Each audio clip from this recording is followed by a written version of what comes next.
a despertar, pues ha llegado la hora, la gracia hay que proclamar, la obra del Espíritu Santo se ha de manifestar, la iglesia se ha levantado, el Señor al frente está.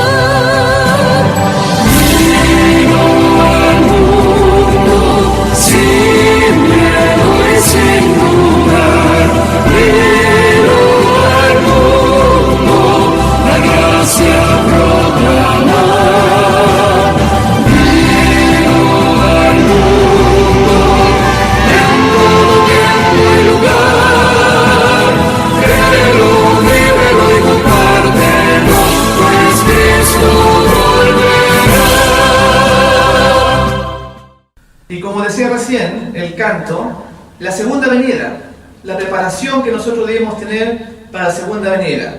¿Qué tan buena es ella, la preparación? ¿Es deficiente? Vamos, porque es muy importante saber eso, porque nuestra vida está en juego. Y los invito a abrir la palabra de Dios para conocer cuánto cuesta seguir a Jesús en el libro de Mateo, en el capítulo 16 y versículo 24. Vamos a ver algunos de la vida que él tuvo, que es nuestro ejemplo, dice la Escritura. Y en Mateo 16, 24 dice: entonces Jesús dijo a sus discípulos: si alguno quiere venir en pos de mí, niéguese a sí mismo, tome su cruz, ¿y qué cosa? Y sígame. En esta tarde de sábado vamos a aprender qué significa seguir a Jesús. Ya nos da un alcance, dice: tome su cruz, niéguese. Y eso es lo que a las iglesias, a las personas, les molesta, les desagrada, cuando usted llega a un hogar, a una casa, y le empieza a hablar del reino de los cielos, y después tiene que tocar el día sábado, y a la gente no le gusta, porque la mayoría descansa el día domingo. Entonces tiene que hacer cambios en su vida. Y si la persona no está dispuesta a eso, va a seguir con ese hambre de Dios, pero va a buscar una religión que la acomode a lo que su corazón quiere. Pero a lo mejor a nosotros nos pasa lo mismo en otras áreas. Hemos aceptado el sábado, pero hemos negado en nuestra vida otras cosas. Vamos a ver otro versículo. En Gálatas 5, versículo 24, dice, a ver si lo están buscando, lo dan un tiempito para que lo encuentren. ¿5 cuánto? 5:24, adelante, bienvenido. Dice así, en el versículo anterior, en Mateo 16:24 decía: niéguese, tome su cruz y sígame. En el Gálatas 5:24 dice: pero los que son de Cristo han crucificado la carne con sus pasiones y ¿qué? ¿Y qué cosa? Y afectos. Y afectos o malos deseos. Nuevamente nos llama a la cruz. Antiguamente decía: tome su cruz, y ahora dice: crucifique las pasiones. La batalla más importante y más difícil es la batalla contra nosotros mismos. Porque quedó demostrado que el diablo nos puede tentar. El diablo puede hacernos zancadillas. Vino a Jesús en el desierto para hacerlo caer. Y quedó demostrado de que sí se puede vencer lo exterior, alguna tentación. Pero a veces digo, las batallas más duras son las que se dan en nuestro propio interior, en nuestro corazón. Y por eso que nosotros vamos a ver que Dios va a demostrar que sí se podía vencer las pasiones que batallan en la carne, los malos deseos, los malos hábitos. Quizás en nuestra familia, nuestra formación fue muy débil para el cristianismo y teníamos malos hábitos en la comida, malos hábitos en el dormir, malos hábitos en el hablar. Quizás la grosería, los garabatos eran común en un ambiente que quizás alguien creció. Y cuando llegó al cristiano, se bautizó, y de repente cuando se enoja le salen las malas palabras por la formación que tuvo. Entonces uno tiene que estar dispuesto a negarse a sí mismo. Dice Pero los que son de Cristo, si nosotros realmente estamos en la preparación correcta, aquí está la clave, pero los que son de Cristo han crucificado la carne con sus pasiones y sus malos deseos. ¿Malos deseos cuáles podrían ser? Bueno, pensar mal de una persona. El pensar mal, el ser egoísta, el ser vanidoso. Ustedes ven cómo cuesta que las damas se dejen de pintar en la iglesia o se dejen de adornar. Ustedes le dicen algo de las pinturas de la uña y se enojan, se engrifan contra uno. Pero en el hombre también podría ser alguna vanidad, algún orgullo, digamos, algún objetivo, una carrera que haya conseguido y también su orgullo está ensalzado y se cree que no se puede equivocar. Entonces cada uno, tanto hombre como mujer, tiene defectos que debemos corregir. Pero Dios, cuando Él venga, va a demostrar que sí se podía corregir la naturaleza caída y que Dios nos dé un nuevo nacimiento. Y por eso que va a demostrar que no solamente va a haber uno, como Enoc, no solamente van a haber dos, como Elías, que se fueron al cielo sin morir, porque no tuvieron pecados de muerte, sino que van a haber 144.000 que van a ser como el Cordero en todas las cosas. Le van a seguir por donde quiera que Él va, y se van a ir al cielo como Elías o como Enoc. Incluso Moisés dice que era el hombre más manso de la tierra, su corazón estaba en perfecta armonía, por eso que fue escogido, fue sacado de Egipto, con la enseñanza, la educación de Egipto, fue llevado al desierto, fue transformado, y entonces Moisés era un candidato para irse al cielo sin ver la muerte. Y no fue así. Y ustedes conocen la historia de que Moisés tuvo un pecado, uno solo, y se atribuyó la gloria cuando golpeó la roca, y entonces no pudo ir al cielo. Tuvo que pasar por la experiencia de la muerte por un solo pecado.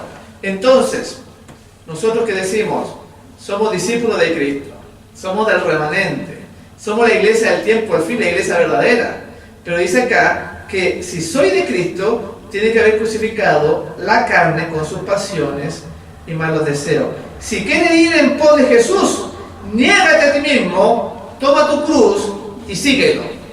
Y eso también va para mí, obviamente. Entonces va a haber este pueblo especial. Dice acá, en Apocalipsis 14, vamos rápidamente, en el versículo 4 y versículo 5, dice así, hablando de este pueblo especial que se preparan para la segunda venida y que Dios los va a hacer reyes y sacerdotes en la nueva Jerusalén. Dice así, estos son los que no se contaminaron con mujeres, pues son vírgenes. Estos son los que siguen al Cordero por donde quiera que va. Estos fueron redimidos de entre los hombres como primicias para Dios y para el Cordero, y en sus bocas no fue hallada mentira, pues son sin manchas delante del trono de Dios. ¡Qué tremendo! Dice en primer lugar, ¿qué significa virgen? Que virgen, pregunta la hermana, ¿qué significa virgen?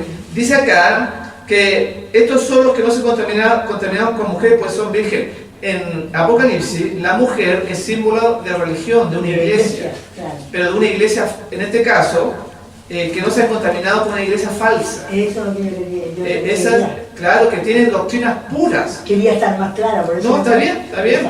Que su conocimiento bíblico es correcto. Y eso no es un 100%, que quiere decir que nos vamos a salvar. Podemos tener la teoría de la verdad. Podemos estar muchas veces en la iglesia, muchos años en el camino, conociendo lo que es correcto, pero nuestro corazón todavía no ha cambiado. Y entonces acá dice que son primicias, o sea, hay una gran cosecha, hay un gran campo que se va a cosechar, pero Dios saca los primeros frutos, los más hermosos, y los va a presentar delante del Padre. Esos son los 144.000, aquellos que han alcanzado el carácter de Jesús en su vida, que nunca tuvieron pecados de muerte. Ya lo hemos explicado en otras ocasiones, que en la vida hay pecados de muerte y hay pecados que no son de muerte. Por eso que Adán tuvo que morir. Por eso que Moisés tuvo que morir. Pero sin embargo, Enoc y Elías no murieron. Yo tengo una preguntita, pastor, no sé si puede. Diga. Yo estudiando, descubrí, se sabe, del Espíritu Santo. Hablar del Espíritu Santo. Que no se puede ofender al Espíritu Santo. Claro, no se al puede. Padre, al Hijo, Sí. se puede ofender al Espíritu Santo, ¿no? Sí. Y yo estaba estudiando un libro, no me acuerdo qué libro era, pero lo estaba estudiando antes de ayer, y decía que la persona que cuando se bautiza, le dice el perdón de pecado y recibiréis el Espíritu Santo.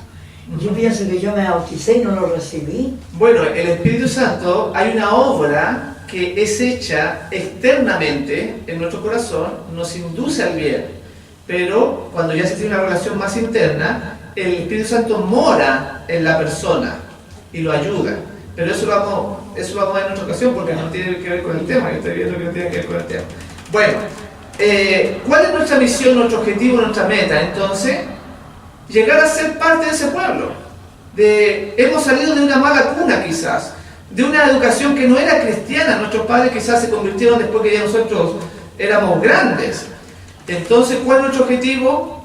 Prepararnos para ser semejantes a Jesús en todo. En carácter, en economía, en abnegación, en esfuerzo, en todo. Y acá dice, en Maranata, en la página 239, dice: esforcémonos con todo el poder que Dios nos ha dado para hallarnos entre los 144,000. O sea, no nos podemos conformar con cosas medias, con ser laodicenses. ¿Qué les va a pasar a los laodicenses? ¿Se acuerdan? Sí, pues es la verdad, Van a ser vomitados. de la boca de Dios. Por eso que estábamos diciendo que muchos hermanos vienen solamente el sábado en la mañana y el sábado en la tarde no vienen a las reuniones. Claro, están con Cristo en la mañana y en la tarde quizá en la casa, no adorando a Dios.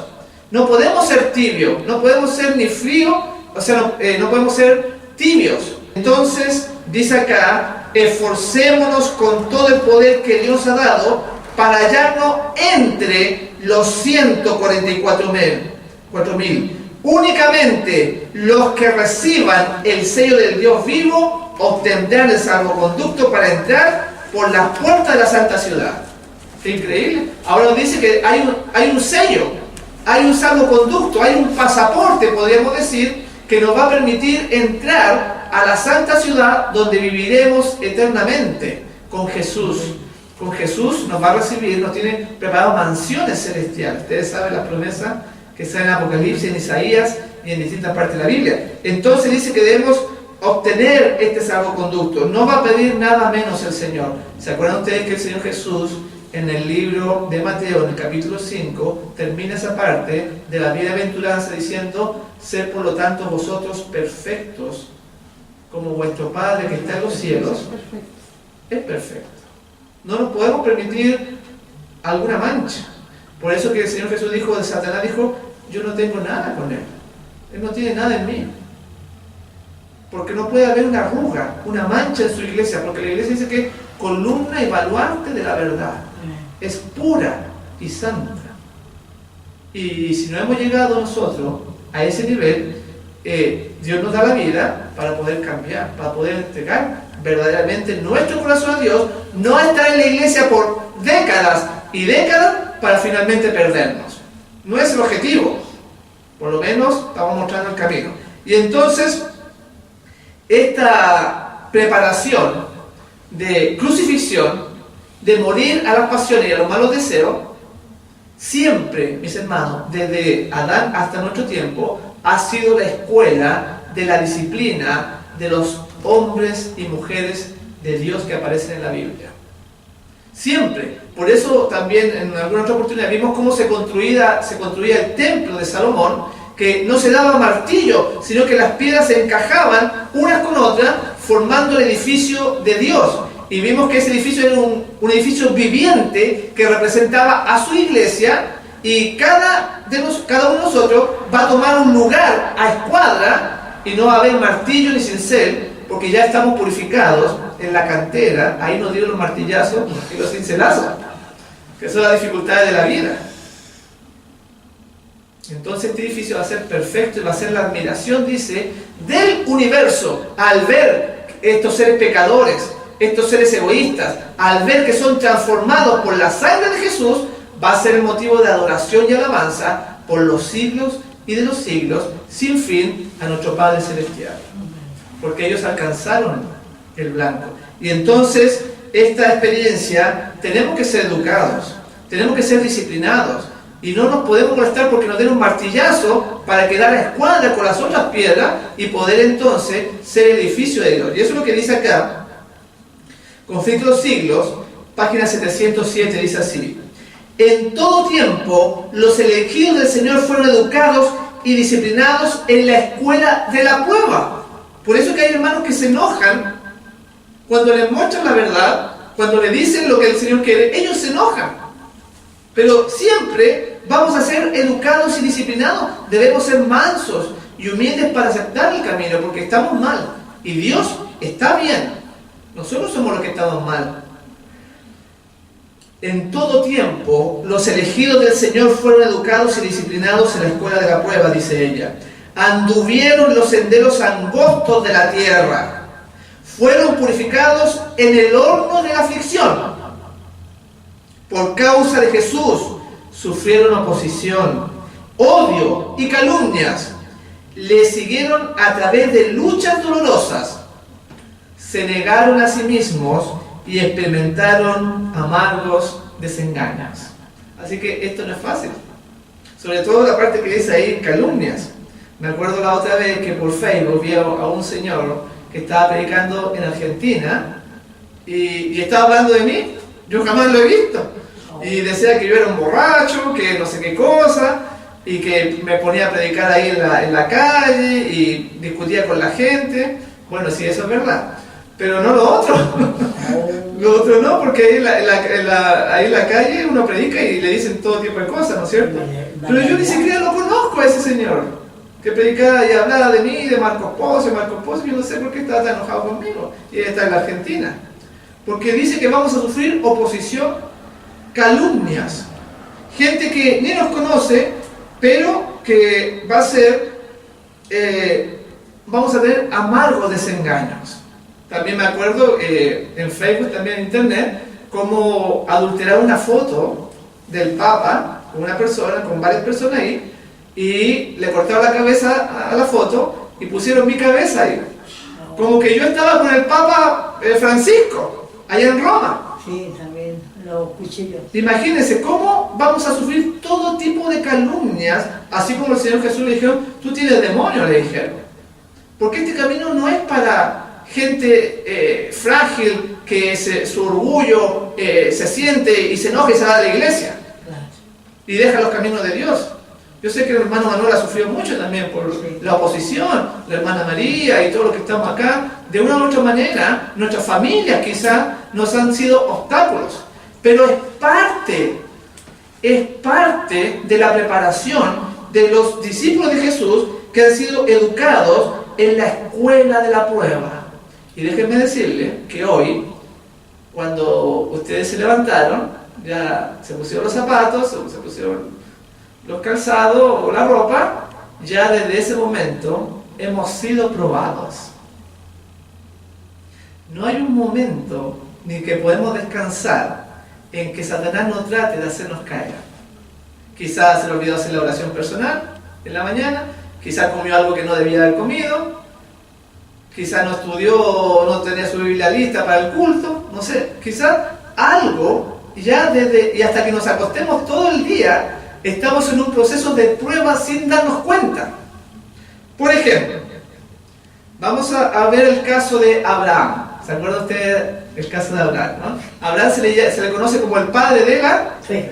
El padre de la fe. Pero vamos a darnos cuenta de que el padre de la fe no tenía tanta fe. No. Porque ustedes ven que primeramente fue llevado ante Faraón y le dijo, oye, está bien bonita esta mujer, por la esposa. Claro. ¿Y qué dijo Abraham? Que era su hermana. Que era su hermana. ¿Era verdad o era mentira? Era verdad. Era verdad, Sí. pero lo dio con un sentido de engaño, porque también era su esposa. Uno puede engañar con las palabras, puede engañar con un gesto. Todo lo que dé a entender una cosa distinta a lo que corresponde, es un engaño. Aunque no digamos de boca, sí, no. Y entonces ahí falló Abraham porque le faltó la fe, porque pensaba de que Dios no lo iba a proteger y que Faraón lo iba a matar, ¿se acuerdan? Y después con Sara, ¿se acuerdan con Sara? ¿Qué pasó con Sara? También. Se rió. También. Bueno, Sara cuando le dijo que iba a tener un hijo, ella se rió. Y le dijo a su esposo, oye, no podemos tener hijos. Y Abraham sabía que Dios le había prometido un descendiente. Hagamos que nuestra sierva tenga un hijo como que fuera el mío. Claro. ¿Y ahí qué hizo Abraham? ¿Aceptó o lo rechazó? Aceptó. Aceptó, ¿no es cierto? Porque desconfió de Dios. Entonces estaba siendo probado. Y eso en nuestra vida, hay situaciones, quizá de dinero. Bueno, el sábado es una prueba constante porque los trabajos, ¿no? Para la gente que no puede encontrar un trabajo que descanse el día sábado, lo hacen trabajar, entonces ahí está la prueba.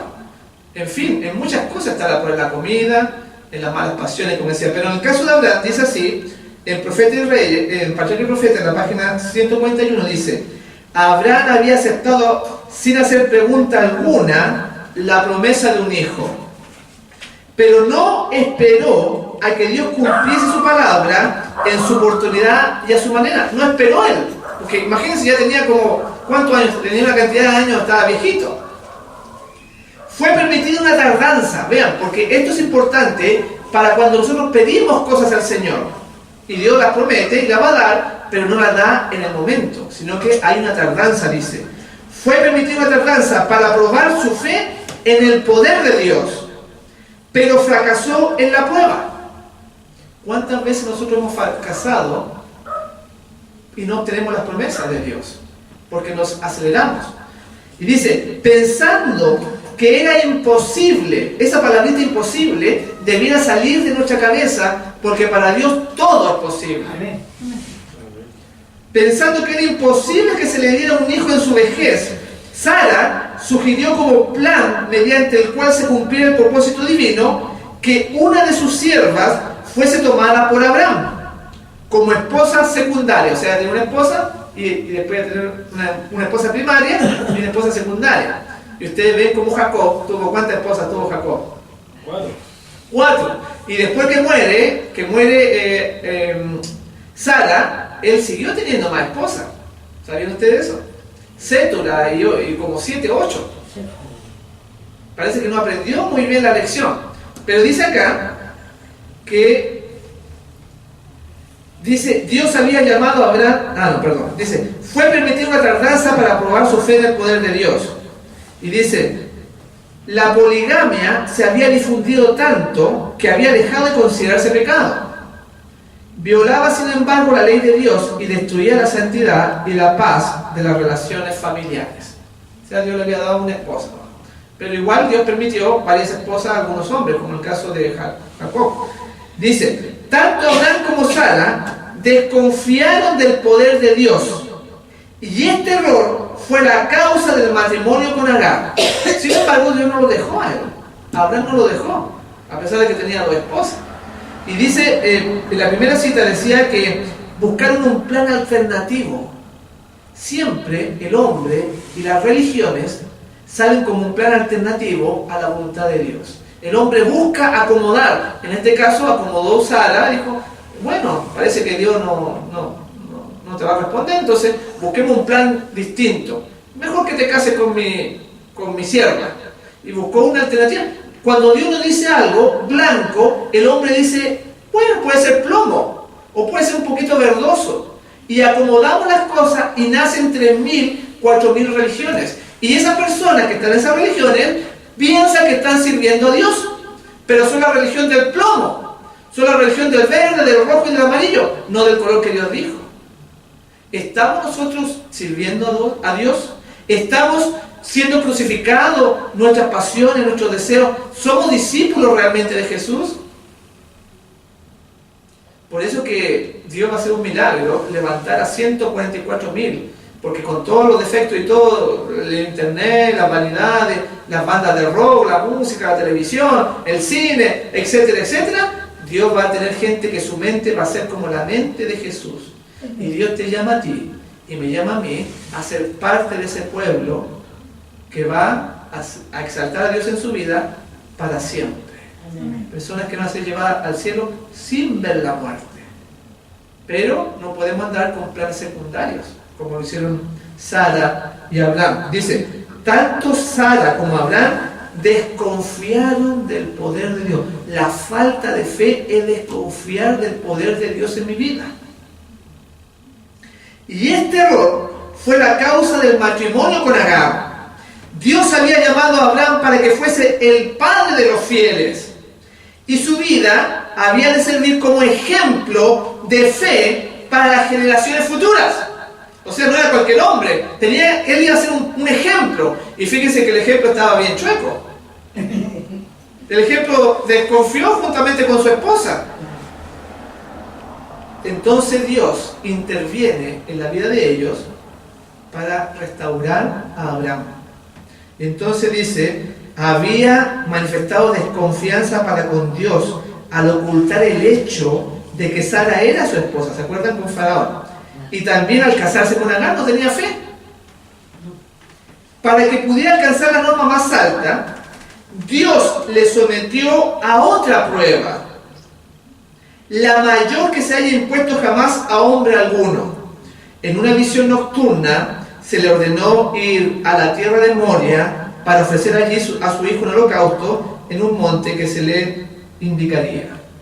Así que a nosotros nos pasa que cuando caemos, Dios trata de restaurarnos. ¿Por qué? Porque están los ángeles, está Satanás mirando a ver si acaso tenemos fe, porque dice, mas el justo por la fe va a vivir. O sea, la fe es tremendamente importante. Y dice, la fe de Jesús. O sea, la misma fe que tenía el Hijo del Hombre es la fe que se nos va a pedir a nosotros. Aquí está la paciencia de los santos, los que guardan los mandamientos de Dios. ¿Y qué más? Y no tienen la fe en Jesús, sino que tienen la fe de Él. Y eso sí que son palabras mayores. Igual que cuando el Señor Jesús le dijo a los discípulos, os doy un nuevo mandamiento, que os améis unos a otros como yo os he amado. ¡Wow! Tremendo mandamiento, porque hasta entonces solamente tenían ellos, amarás a tu prójimo como a ti mismo, pero si tú eras medio chueco, bueno, y te amabas, podías amarlo allá, más o menos chueco al otro también. Pero desde que vino el Hijo de Dios a esta tierra, demostró cómo debíamos nosotros amarnos. Y Él le dijo, ámense como yo los he amado a ustedes. Y ahí sí que la vara se fue por allá arriba, porque el amor en forma perfecta. No había un modelo anterior, ni en Abel, ni en Isaías, no. Este era un modelo perfecto. Entonces la vara, para poder llegar a esos niveles de perfección y de ser realmente su iglesia, Dios sometió a Abraham y nos somete a nosotros a pruebas superiores para restaurarnos. Porque vimos la luz roja y nos pasamos la luz roja. Bueno, el Señor dice, te voy a poner otra luz roja, parece que en esta ocasión tú te detienes y haces caso.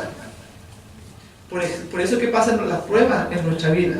Por eso que pasamos tribulaciones muchas veces.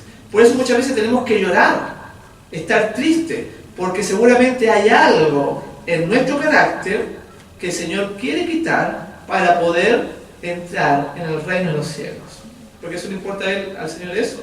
Y por eso que Abraham, como había fallado, se lo sometió a una prueba más alta. Acá dice, la mayor que se puede pedir a un ser humano, dar en sacrificio la vida de su hijo, de su primogénito, o sea, de su hijo en realidad. Porque entonces, no nos debemos enojar nosotros por las pruebas y las dificultades que estamos pasando. Siempre decir que se haga la voluntad de Dios en mi vida, hace un rato atrás. Y fue lo mismo que le pasó a Moisés.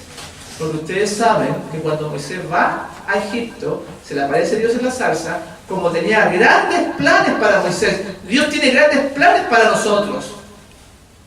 Planes que ni siquiera nos imaginamos. Que en esta pobreza que quizás podamos estar viviendo o lo que sea, una vida miserable quizás, ni nos imaginamos las cosas maravillosas que Dios tiene para nuestra vida. Pero ¿cuál es el problema? Que nosotros mismos somos aquellas personas, los impedimentos para que la bendición de Dios fluya en nuestra vida. Y entonces dice que se le apareció en la zarza a Moisés, y iba camino con su esposa y sus 2 hijos, iba camino a Egipto, con las órdenes de Dios. Y entonces dice que se le apareció Dios e iba a matar a sus 2 hijos. ¿Se acuerdan? ¡Wow! ¡Qué tremendo! Iba a matar a los 2 hijos de Moisés. ¿Y por qué? ¿Alguien se acuerda? ¿A los hijos, perdón, de quién? De Moisés. ¿A los hijos de Moisés? ¿Quién lo iba a matar?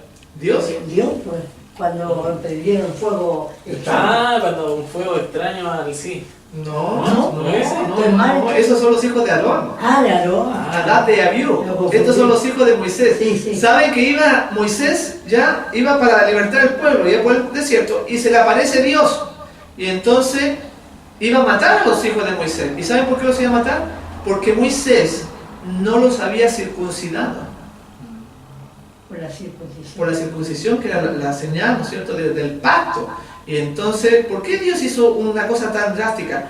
Porque Moisés, como iba a ser un gran hombre, un gran profeta, el dador de la ley entre Dios y el hombre, ¿cómo iba a estar violando la ley? Sí. El que iba a ser ejemplo. Entonces lo restauró a él, a Moisés, así como restauró a Abraham a través de algo duro, fuerte, como imagínense que Dios quiera matar a sus hijos o a mis hijos. Eso significa no solamente que se mueren, sino que además que se pierdan. Entonces, mis hermanos, en nuestra vida suceden cosas para restaurarnos que a nosotros nos parece que son cosas malas, pero que en realidad son cosas para mejorar nuestra relación con Dios y salvarnos. Porque Él está empeñado en que no nos perdamos. Él está empeñado en salvar a cada uno de nosotros. Ahora, por eso que constantemente estamos en prueba, para demostrar a quién servimos. A Dios, a los hombres, a mi corazón, a mi vanidad, a mis pasiones. Entonces, todo el mundo dice que cree en Dios. Hay una religión que tiene miles de feligreses. Pero el Señor no va a ver los millones, va a hacerlo individualmente, a ver cómo está tu vida. Y somos probados también, para ejemplo, a los ángeles y a los mundos que no han caído, que el poder de Dios, la sangre de Cristo, tiene poder para restaurar al más vil de los pecadores. Amén. Que dijo el apóstol Pablo, de los cuales yo soy el primero. Qué tremendo, somos los más pecadores. Dice acá, vean, Patriarca y Profeta en la página 150 dice: el sacrificio exigido a Abraham. Vean, ¿cuál era el propósito de Dios? Y cuál también tiene que ver con nosotros. El sacrificio exigido a Abraham no fue solo para su propio bien, ni tampoco exclusivamente para el beneficio de las futuras generaciones, sino también para instruir a los seres sin pecado del cielo y de los otros mundos. ¿Para qué Dios le pidió el sacrificio a Abraham? Porque todos los otros mundos estaban mirando ahí qué estaba pasando. Y él demostró falta de fe. Y en nuestra vida, desde que nos levantamos, los otros mundos están mirando a ver qué tan fieles somos o qué tan mundanos somos. Dice el apóstol Pablo, somos espectáculos, cartas abiertas al mundo. ¿Se acuerdan? Entonces se le pidió ese sacrificio para que él pudiese ser digno. Así como Pedro, ¿se acuerdan ustedes de Pedro que lo negó 3 veces al Señor? Sí.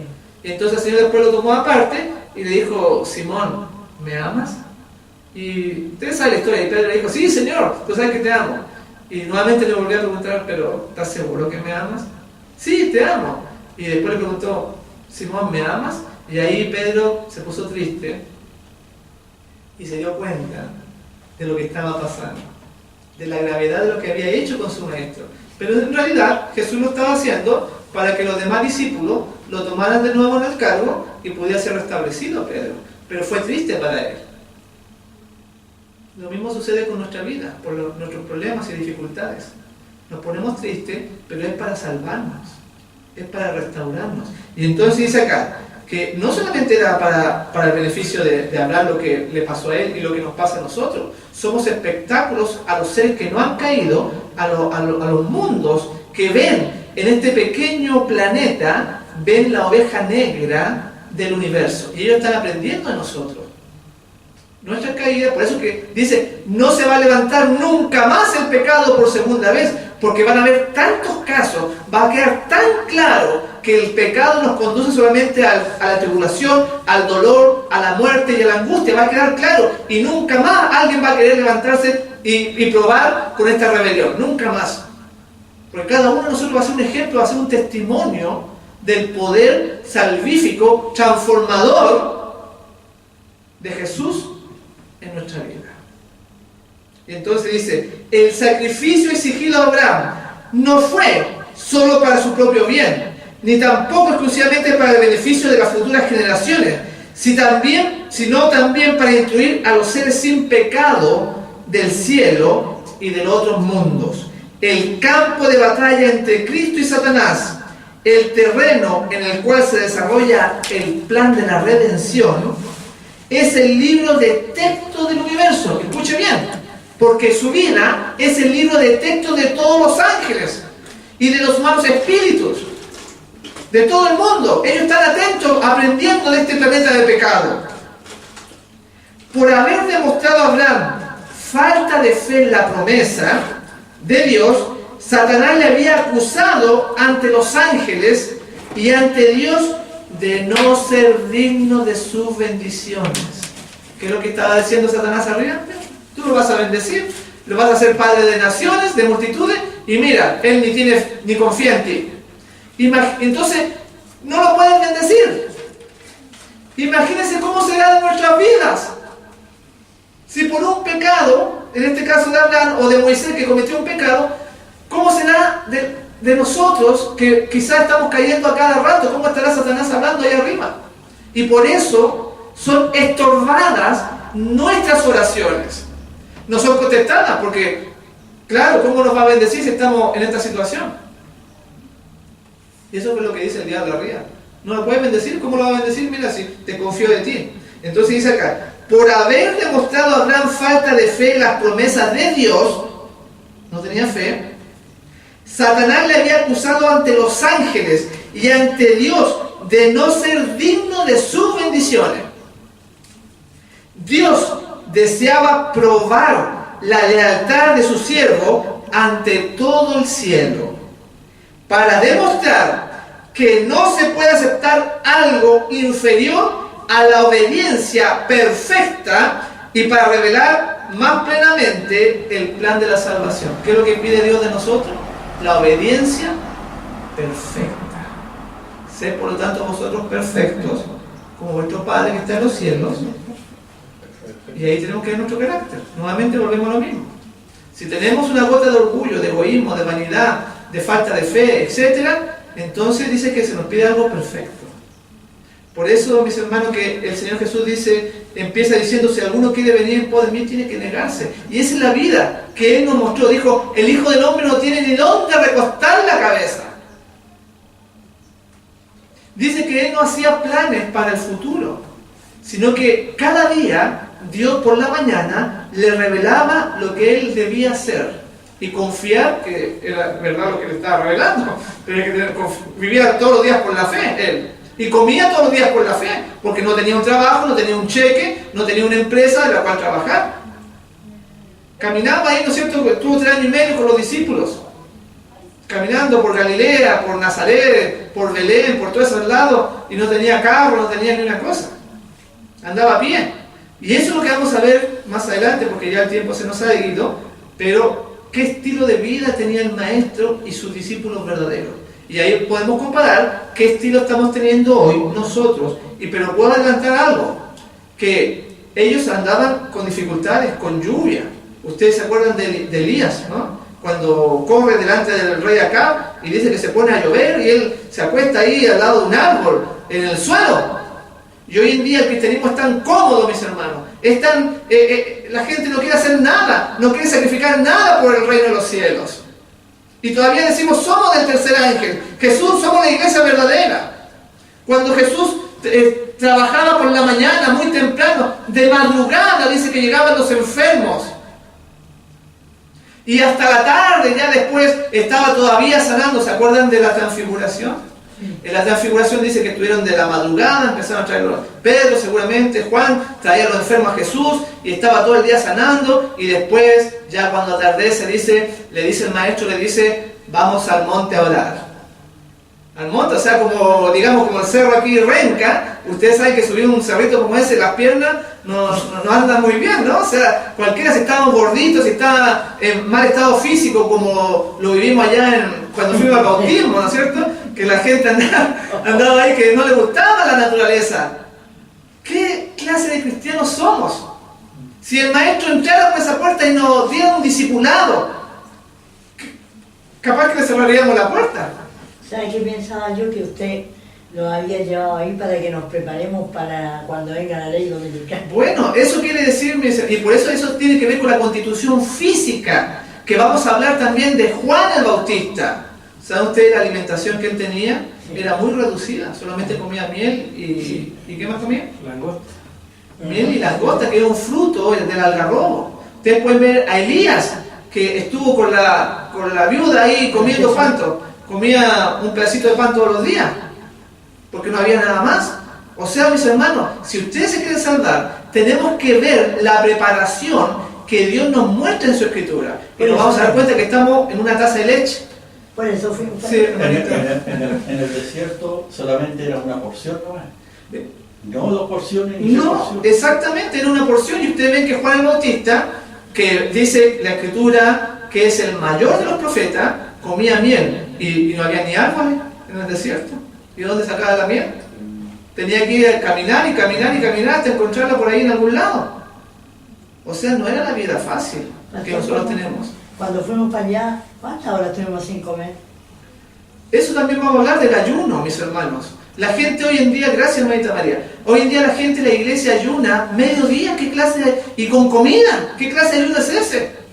Da risa como la corporación hace un ayuno con fruta. Y si eso cualquiera, un día, los hombres de la Biblia ayunaban 3 días, 4 días. Bueno, Pablo me parece que eran 3 días, sí, 3 días. Otros 4 días. Cuando muere, por ejemplo, Saúl, los soldados de Saúl, solamente porque murió el rey, ayunaron 7 días. Entonces, esa dependencia de la comida que tenemos. Entonces Satanás cuando venga el debate económico, cuando nos quite el dinero, cuando las cosas falten así como en Venezuela, uy, nos vamos a matar unos a otros. Porque tenemos la teoría de la verdad, pero el cuerpo, si usted se desmaya, se siente desganado, ¿no es cierto? Como lo que vimos un poquito allá en el bautismo, ¿no es cierto? Que la gente, la comida y todo eso. Entonces, mis hermanos, ¿qué preparación estamos haciendo? Por eso que Jesús no viene. Porque está esperando que un pueblo se consagre y se prepare de acuerdo a la Escritura, no de acuerdo a las iglesias. Por eso que son muchos los llamados, pero pocos los escogidos. Dios quiera que los que estamos aquí seamos parte de ese pueblo que se niega a sí mismo, toma su cruz y sigue al Cordero por donde quiera que va. Lo invitamos para el próximo sábado, para que a esta hora podamos seguir disfrutando de esta hora sabática y aprendiendo de su palabra y preparándonos para su segunda venida. Dios le bendiga. Amén. Si usted desea, puede solicitar este u otro material gratis al correo de email marcopozocl@yahoo.com o a fenaccionministerio@yahoo.com y gustosamente le enviaremos el material solicitado. Que Dios le bendiga.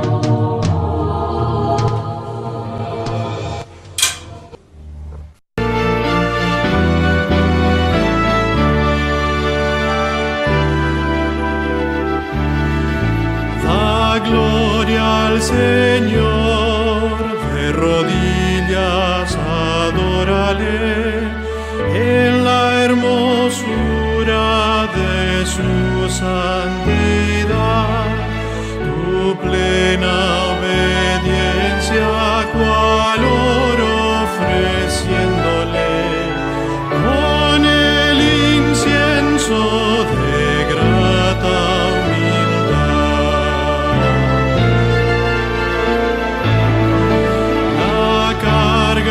del mal de resucita hoy a sus pies, la llevará sobre su corazón. Tus penas te quitará limpiando tus lágrimas, guiando tus pies a mayor bendición.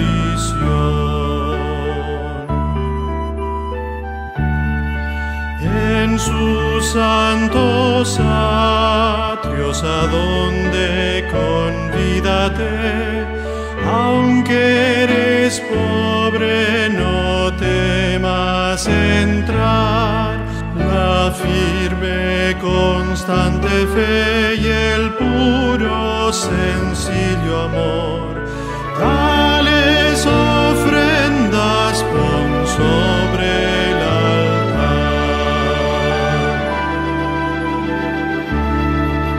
Y cuando tus dones le entregues a tu Señor, por su Hijo amado los aceptará, y tras noche lúgubre habrá aurora espléndida, gozo, alegría y paz te dará.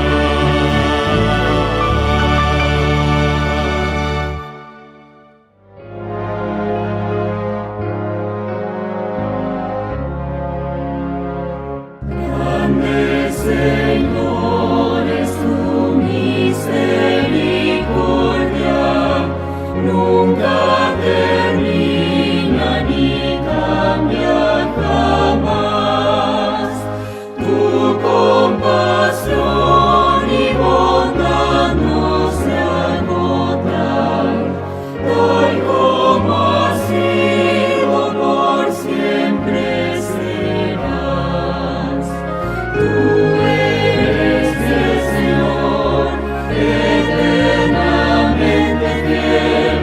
Cada mañana renuevas tu amor.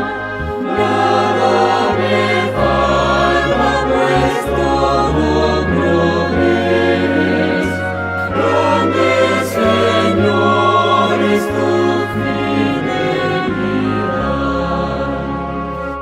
El firmamento, el sol y la luna, las estaciones con su esplendor, todos demuestran tu misericordia y te